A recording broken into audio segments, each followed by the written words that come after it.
Hello everyone, स्वागत है आप सभी का हमारे channel answer world UP exam में। आज के सेशन में हम 28 मई के डेली सीए डिस्कस करने वाले हैं और क्वेश्चन के साथ साथ हम इसका स्टैटिक भी कवर कर लेंगे, स्टैटिक पार्ट, और साथ ही साथ एक्सप्लेनेशन भी देखते चलेंगे। और हमेशा की तरह सेशन भी हमारा बायलिंगुअल है। सो स्टार्ट करते हैं। पहला क्वेश्चन है हमारा, which Indian state has recently become the first to achieve full functional literacy status and under which scheme was this milestone reached? किस भारतीय राज्य ने हाल ही में पूर्ण कार्यात्मक साक्षरता की स्थिति प्राप्त की है और यह उपलब्धि किस योजना के अंतर्गत हासिल की गई है? तो करेक्ट आंसर होगा हमारा option B, Mizoram. Mizoram under the Ullas scheme. Ullas scheme का फुल फॉर्म क्या होगा हमारा? Understanding life long learning for all in society. Basically 2022 में ये स्कीम लॉन्च हुई थी। 15 साल से ऊपर के जो युवा हैं उनके लिए स्कीम लॉन्च की गई थी, जिनको प्रॉपर स्कूल एजुकेशन वगैरह नहीं मिल पाई थी, उनके लिए स्कीम लाई गई थी ताकि इन्हें और सशक्त बना सके। ठीक है, to empower this youths. Okay, तो मिजोरम ऐसा करने वाला हमारे भारत का पहला राज्य बन गया है to achieve full functional literacy status. इससे पहले लद्दाख जो हमारी यूनियन टेरिटरी है ना, तो अगर ऑल ओवर देखा जाए पूरे भारत में तो सबसे नंबर 1 में कौन रहा है? लद्दाख रहा है। पहली यूटी रही है जो कि फुली फंक्शनल लिटरेसी यूटी बनी थी हमारी। कब बनी थी? 24 जून 2024 को। और स्टेट्स में देखा जाए तो मिजोरम हमारा पहला स्टेट बन गया। लॉन्च कब हुई थी हमारी उल्लास स्कीम? 2022 में। 5 साल के टेन्योर के लिए स्कीम को लॉन्च किया गया था, 2022 से लेकर के 2027 तक। एक एम हमने इसका डिस्कस ही कर लिया। 15 साल से ऊपर के जो युवा हैं उनके लिए, जिन्हें की मेन स्ट्रीम एजुकेशन वगैरह नहीं मिल पाई है ना, तो उनको और सशक्त बनाने के लिए और हाँ मतलब इन सारे पर्पसेस के लिए बेसिकली स्कीम को लॉन्च किया गया था। कंपोनेंट्स क्या क्या है इस स्कीम के? फाउंडेशनल लिटरेसी एंड न्यूमरेसी पहला गोल है। दूसरा है क्रिटिकल लाइफ स्किल्स सिखाई जाए, बेसिक एजुकेशन मिले, वोकेशनल स्किल्स मिले और उनकी एजुकेशन और कंटिन्यू हो सके। ध्यान में रखिएगा, मिजोरम बन गया है पहला राज्य achieve fully functional literacy. What is the total population of Asiatic lions in Gujarat as per the 2025 Lion Census? 2025 की शेर जनगणना के अनुसार गुजरात में एशियाटिक शेरों की कुल संख्या कितनी है? करेक्ट आंसर होगा हमारा ऑप्शन सी, 891। 891 एशियाटिक लायन है हमारे भारत में। और ये सेंसस बेसिकली 5 साल में, हर 5 साल में कंडक्ट कराया जाता है। पिछली बार जब ये कंडक्ट हुआ था 2020 में, तो हमारे लाइन्स कितने थे? 664 लाइन्स, 674, और अब बढ़ करके 891 लाइन्स हो गए। टोटल 32% का इंक्रीज देखा गया है, 32.2% का इंक्रीज देखा गया है एशियाटिक लाइन्स की पॉपुलेशन में। मेनली मिलते कहाँ हैं एशियाटिक लाइन्स? हमारे गिर नेशनल पार्क में मिलते हैं, जो कि गुजरात में है। और इस बार की रिपोर्ट में एक चीजें सामने आई है कि वो मतलब प्रोटेक्टेड साइट से हट कर भी, मतलब बाहर, प्रोटेक्टेड साइट्स के बाहर भी मिल रहा है हमारे लाइन्स। यही सारी चीजें यहाँ पे एक्सप्लेन हुई है, जो चीजें मैंने आपको ऊपर बताई। Mainly 7 districts of the Saurashtra region, यहाँ पे बेसिकली मिलते हैं लाइन्स हमारे, इतने एरिया में फैला हुआ है। Where was the world's first commercial scale e-methanol plant established? विश्व का पहला वाणिज्यिक स्तर का ई-मेथनॉल संयंत्र कहाँ स्थापित किया गया है? करेक्ट आंसर होगा हमारा ऑप्शन सी, डेनमार्क। डेनमार्क में स्थापित किया गया है विश्व का पहला commercial scale e methanol plant. Denmark में कहाँ पे? कासो सिटी में। Kasso city in the Denmark. E methanol क्या होता है? Basically low emission green fuel है, यानी कि इको फ्रेंडली है ये फ्यूल हमारा, और मदद करता है हमारे क्लाइमेट चेंज और ग्रीन हाउस गैसेस को भी कॉम्बैट करने के लिए। Okay, E methanol. Under which initiative has India signed a grant agreement with the Maldives to enhance ferry services in the island nation? Bharat ने मालदीव में फेरी सेवाओं को बेहतर बनाने के लिए किस पहल के तहत अनुदान समझौते पर हस्ताक्षर किए हैं? करेक्ट आंसर होगा हमारा option B, high impact community development project phase 3। इस तरह से भी क्वेश्चन पूछा जा सकता है कि भारत ने भी जो रिसेंटली साइन किया है agreement high impact community development project, ये किसके साथ में किया हमने? कौन से देश के साथ में किया है? तो ऑब्वियसली मालदीव्स के साथ में किया है हमने। क्या काम है इनका? Basically to enhance ferry services in the island nation. और किन के बीच में ये एग्रीमेंट हमारा साइन हुआ है? तो मालदीव्स के फॉरेन मिनिस्टर है हमारे अब्दुल्ला खलील, और हमारे इंडिया के high commissioner to the Maldives G Bala Subramanyam ji ने साइन किया है इस एग्रीमेंट को। इसके तहत हम बेसिकली 55.3 करोड़ रुपए का ग्रांट्स दे रहे हैं मालदीव्स को। ऑब्जेक्टिव क्या है इस स्कीम का, मतलब इस एग्रीमेंट का? To enhance ferry services, expand कर सके मैरीटाइम कनेक्टिविटी को और अपलिफ्ट कर सके दोनों कमिटीज के लाइवलीहुड्स को। टोटल 13 प्रोजेक्ट इसके अंदर लॉन्च होने हैं, और पहले तो ये स्कीम हमारी 2027 तक कंप्लीट होने वाली थी, लेकिन अब ये इसी साल तक कंप्लीट हो जाएगी।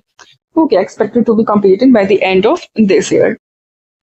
ध्यान में रखिएगा, high impact community development project किसके साथ में? मालदीव्स गवर्नमेंट के साथ में। Which country has taken over as the chair of the Asian Productivity Organization for 2025-26? Asian productivity organisation का 2025-26 के लिए अध्यक्ष कौन बना है? करेक्ट आंसर होगा हमारा ऑप्शन डी, भारत। भारत के हाथ में है अध्यक्षता of the Asian productivity organisation. अब ये होता क्या है ये हम समझ लेते हैं। बेसिकली पूरे एशिया में प्रोडक्टिविटी और इकोनॉमिक कोलैबोरेशन बढ़ाने के लिए ये ऑर्गेनाइजेशन हमारा फॉर्म हुआ है। मीटिंग कहाँ पे हुई थी? एपीओ गवर्निंग बॉडी की मीटिंग जकार्ता इंडोनेशिया में हुई थी मीटिंग, मई 2022 से लेकर के 20 मई से लेकर के 22 मई 2025 तक की मीटिंग हुई थी। और इंडिया को रिप्रेजेंट किसने किया? अमरदीप सिंह भाटिया जी ने, जो कि secretary of the department for promotion of industry and internal trade है। Where was the 2025 world hydrogen summit held? 2025 world hydrogen summit कहाँ आयोजित हुई है?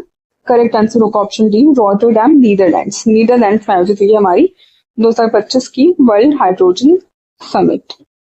इनॉग्रेट किसके द्वारा की गई थी? संतोष कुमार सारंगी जी के द्वारा, जो कि secretary of the union ministry of news and renewable energy. ये समिट ऑर्गेनाइज किसके द्वारा कराई गई है? बेसिकली सस्टेनेबल एनर्जी काउंसिल और आरएक्स ग्लोबल के द्वारा ये समिट हमारी ऑर्गेनाइज कराई गई है। इंडिया ने अपनी प्रोग्रेस वगैरह शो की इसकी obviously. 223 gigawatt installed and announce ambitions to be energy independent by 2047, और हमारा नेट जीरो कार्बन एमिशन 2070 तक पूरा होने वाला। ये सारे प्रोग्रेस हमने वहाँ पे शोकेस वगैरह किए हैं। और मिनिस्ट्री ऑफ रिन्यूएबल एनर्जी ने, ministry of new and renewable energy ने आइडेंटिफाई किए कुछ हमारे ग्रीन हाइड्रोजन हब्स, जिसमें कि हमारे कांडला, पारादीप और टूटिकोरिन पोर्ट्स शामिल हैं। टोटल 15 इंडियन स्टेट्स के अंदर शामिल है। अच्छा, टोटल 15 इंडियन स्टेट्स ने लॉन्च की हमारी green hydrogen policy. Green hydrogen policy हमारी कब लॉन्च हुई थी? 2023 में लॉन्च हुई थी। कितना इसका बजट था, आउटले कितना था? 2.4 बिलियन यूएस डॉलर्स का। गोल क्या है? Basically 5 million metric ton of green hydrogen production हम कर सके पर ईयर बाई 2030। गोल आपके लिए इंपॉर्टेंट हो जाता है। ग्रीन हाइड्रोजन पॉलिसी का गोल क्या है हमारा? To achieve 5 million metric ton of green hydrogen production capacity per year, मतलब हर साल कर सके 2030 तक। ओके, बस इतना इंपॉर्टेंट था। Which newly designated conservation reserve in Himachal Pradesh has become India's largest known for its snow leopard population? Himachal Pradesh में हाल ही में किस नए नामित संरक्षण आरक्षित क्षेत्र को भारत का सबसे बड़ा संरक्षण आरक्षित क्षेत्र घोषित किया गया है, जो हिम तेंदुओं की आबादी के लिए जाना जाता है? तो इसका करेक्ट आंसर होगा हमारा option E, Sarapchu conservation reserve. Sarapchu conservation reserve, जो कि हिमाचल प्रदेश में पड़ता है हमारा, बेसिकली जाना जाता है स्नो लेपर्ड की पॉपुलेशन के लिए। कहाँ पे पड़ता है? हिमाचल में स्पीति वैली के पास में पड़ता है। इंडिया का लार्जेस्ट कंजर्वेशन रिजर्व है, ये भी ध्यान में रखिएगा। साराप-चू क्या है? इंडिया का लार्जेस्ट कंजर्वेशन रिजर्व है अंडर द WPA एक्ट 1972, और मेनली स्नो लेपर्ड्स के लिए जाना जाता है। स्नो लेपर्ड्स को और क्या कहते हैं? गोस्ट ऑफ द माउंटेन्स भी कहते हैं, बिकॉज ऐसा कैमोफ्लाज हो जाते हैं, स्नो में एकदम छुप जाते हैं, दिखते नहीं है, इस वजह से। 5वां conservation reserve of the state. After और भी कई सारे रिजर्व हैं, जैसे कि Shili, Naina Devi, Darla Ghat, Potter hills conservation reserve. ये सारे नाम भी आप प्रोमिनेंट नाम है, ध्यान में रखिएगा। ये सारे रिजर्व हमारे कहाँ पड़ते हैं? हिमाचल प्रदेश में पड़ता है। और कन्फ्लुएंस है उनम और चाराप नाला रिवर का in the Sarapchu conservation reserve. What is the name of the stitched sail ship recreated by the Indian Navy based on Ajanta paintings? भारतीय नौसेना द्वारा अजंता चित्रों के आधार पर पुनः निर्मित सिलाई युक्त पालदार जहाज का क्या नाम है? करेक्ट आंसर होगा हमारा ऑप्शन बी, ISNV कौंडिन्य। नाम इनका आप ध्यान में रखिएगा। INSV कौंडिन्य क्या है? भारतीय नौसेना द्वारा अजंता चित्रों के आधार पर, अजंता केव्स में जो पेंटिंग्स है ना, उनके आधार पर इस शिप को बनाया गया है एंशिएंट टेक्निक की मदद से। सिलाई युक्त पालदार जहाज है, मतलब ऐसे हैंड क्राफ्ट ऐसे सिल करके उस जहाज को बनाया गया है। सिलाई युक्त पालदार जहाज है, क्या नाम है? ISNV कौंडिन्य। इंस्पायर्ड है हमारी अजंता केव की पेंटिंग्स में। ऑफिशियली लॉन्च कब हुई थी? गोवा में इसे लॉन्च किया गया था फरवरी 2025 में। और अभी ये 2025 में सेल भी करने वाली to the historic trade route, कहाँ से कहाँ तक? गुजरात से लेकर के ओमान तक सेल भी करने वाली है। और इसमें टेक्निकल हेल्प किसने प्रोवाइड की है? IIT मद्रास ने और ओशन इंजीनियर्स ने। IIT मद्रास का इसमें योगदान रहा है। नाम ध्यान में रखिएगा, INSV Kaundinya. Which Indian author won the International Booker Prize 2025 for a Kannada short story collection? किस भारतीय लेखिका को कन्नड़ लघु कथा संग्रह के लिए इंटरनेशनल बुकर पुरस्कार 2025 से सम्मानित किया गया है? करेक्ट आंसर होगा हमारा ऑप्शन बी, बानू मुश्ताक।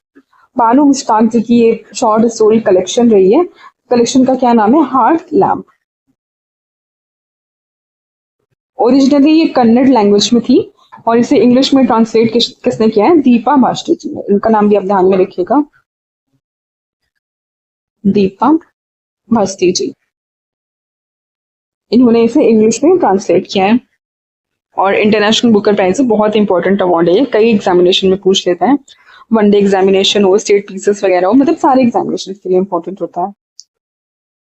तो कन्नड़ राइटर है, एक्टिविस्ट है, लॉयर है, पहली कन्नड़ ऑथर है to win international Booker prize. Short story collection का क्या नाम है? हार्ट लैम्प नाम है। अवार्ड सेरेमनी कहाँ पे हुई? टेट मॉडर्न लंदन में हुई थी अवार्ड सेरेमनी। और कितना आपको प्राइज मनी मिलता है?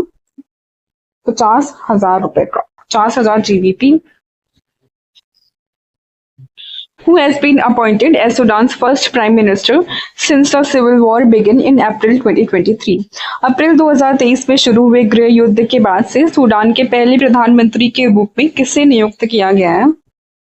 करेक्ट आंसर हो जाएगा हमारा ऑप्शन सी, कमील अलब तैयब इद्रिस। बहुत इंपॉर्टेंट अपॉइंटमेंट है, नाम इनका आप ध्यान में रखिएगा। 2023 यहाँ पे सिविल वॉर वगैरह चल रहे थे और हमने यहाँ पे ऑपरेशन कावेरी भी चलाया था अपने सिटीजन्स को वापस लाने के लिए। सूडान में चलाया था हमने operation Kaveri to bring back our citizens. Civil war की सिचुएशन थी वहां पे, इसीलिए। और अब नए PM कौन बन गए?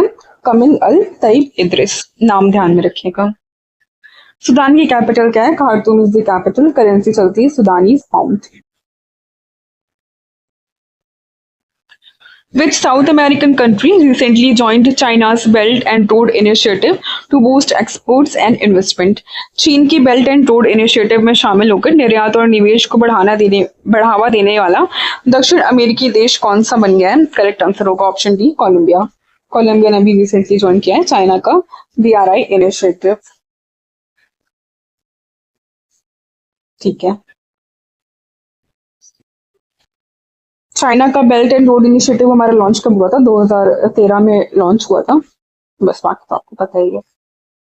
What is the full form of the Spiced scheme launched by the Spices Boards for 2025-26? Spice board द्वारा 2025-26 के लिए शुरू की गई स्पाइस योजना का पूरा नाम क्या है, ये हमें बताना है।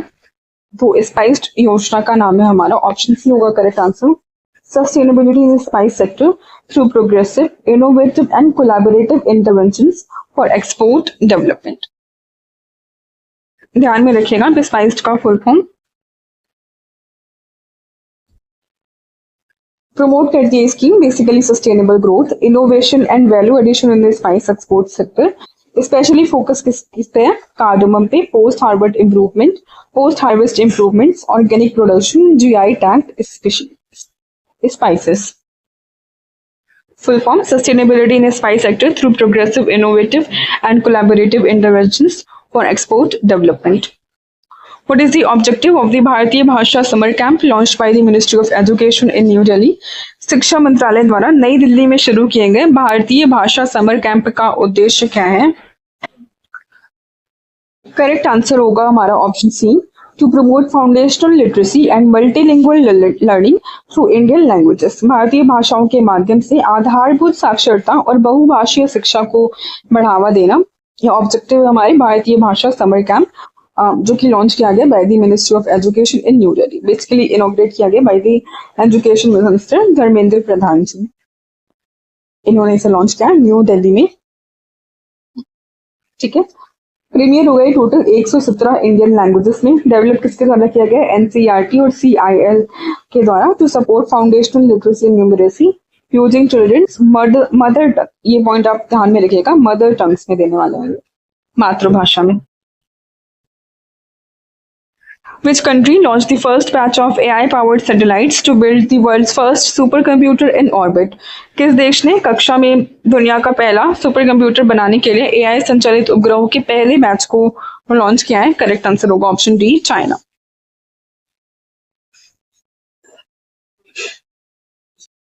What is the main objective of the pilot apprenticeship scheme launched under NAPS in the northeastern region?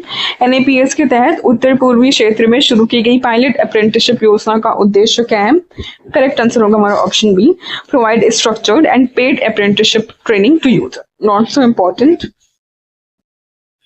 NAPS हमारा देख लो, NAPS क्या है? National apprenticeship promotion scheme. Jayant Narlikar, who recently passed away, was known for proposing which cosmological model? हाल ही में जयंत नार्लिकर का निधन हुआ, वे किस ब्रह्मांड मॉडल के लिए प्रसिद्ध थे? करेक्ट आंसर होगा हमारा स्टेडी स्टेट मॉडल।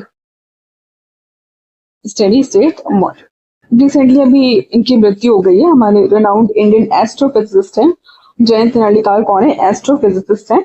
इन्होंने प्रपोज की थी हमारी steady state model of the universe along with Fred Hoyle. ठीक है, इंपॉर्टेंट है ये स्टेडी स्टेट मॉडल इन्होंने डेवलप किया था। कई सारे अवार्ड्स मिले हैं, पद्म भूषण मिला है 1965 में, पद्म विभूषण 2004 में, यूनेस्को का कलिंग प्राइज मिला है, फ्रेंच का लेजन ऑफ ऑनर मिला है, कई सारे अवार्ड्स भी मिले हैं। ऑटोबायोग्राफी भी इनकी काफी इंपॉर्टेंट है। 4 नगरन तले माजे विश्व वॉन दी साहित्य अकादमी अवार्ड। इनकी ऑटोबायोग्राफी को साहित्य अकादमी अवार्ड भी मिला है। ऑटोबायोग्राफी का नाम क्या है? 4 नगर तले माजे विश्व।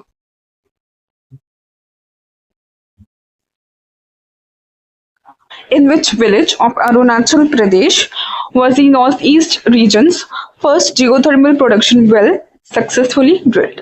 अरुणाचल प्रदेश के किस गांव में पूर्वोत्तर क्षेत्र का पहला भूतापीय उत्पादन कोप सफलतापूर्वक खुदाई किया गया है? करेक्ट आंसर होगा ऑप्शन सी, दिरांग। अरुणाचल प्रदेश के दिरांग जिले में दिरांग गांव में बेसिकली नॉर्थ ईस्ट रीजन का पहला जियोथर्मल प्रोडक्शन वेल ड्रिल किया गया है। बस इतनी सी न्यूज इंपॉर्टेंट है। और ये ड्रिल किसके द्वारा किया गया है? Centre for earth sciences and Himalayan studies के द्वारा। भारत का पहला जियोथर्मल पावर प्रोजेक्ट कहाँ पे स्टैब्लिश किया गया था? Manuguru region of the Telangana. Telangana में स्टैब्लिश था हमारा भारत का पहला geothermal power project. MR Srinivasan, who recently passed away, was associated with which field? हाल ही में MR श्रीनिवासन का निधन हुआ है, वो किस क्षेत्र से संबंधित थे? करेक्ट आंसर होगा हमारा ऑप्शन बी, न्यूक्लियर साइंटिस्ट थे। ठीक है, न्यूक्लियर साइंटिस्ट हमारे MR श्रीनिवासन जी।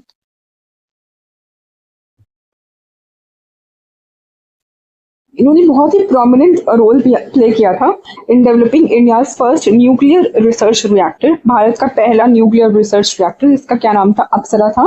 किसके साथ पे काम किया था? डॉक्टर होमी जी भाभा के साथ में मिलकर के इसमें काम किया था। बहुत ही इंपॉर्टेंट है, स्टार मार्क कर लो। अप्सरा क्या है? ऐसे भी पूछ सकते हैं। अप्सरा जो रिसेंटली मानो न्यूज में था वो किसी से रिलेटेड था? भारत का पहला न्यूक्लियर रिसर्च रिएक्टर है। 1967 में अपॉइंट हुए थे as chief project engineer for India first atomic power station in Tarapur. Serve किया है इन्होंने chairman of the atomic energy commission.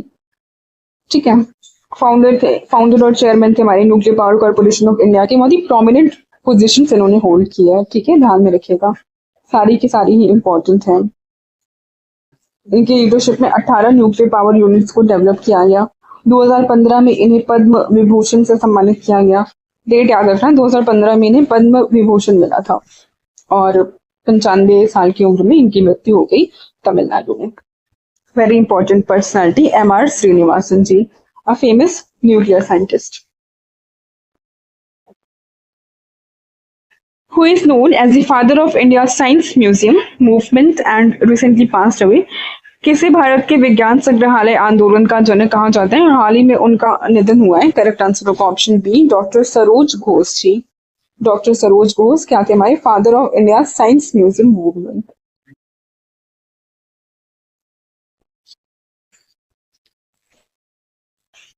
ये हमारे फाउंडिंग डायरेक्टर जनरल थे of the national council of science museum. Director भी थे of the Birla industrial technological museum और 1989 में इन्हें पद्म भूषण मिला और 2007 में इन्हें 1989 में पद्मश्री मिला और 2007 में इन्हें पद्म भूषण मिला था अवार्ड। इनके एफर्ट से पॉपुलराइज हुई हमारी science education across India through museums and mobile outreach. थोड़ा सा बड़ा सेशन हो गया लेकिन हमने काफी सारी इंपॉर्टेंट न्यूज डिस्कस की आज के सेशन में। तो ये था हमारा आज का करंट अफेयर्स का सेशन। आई होप आपको सेशन अच्छा लगा होगा। Please do like share and subscribe our channel. Thank you, bye bye.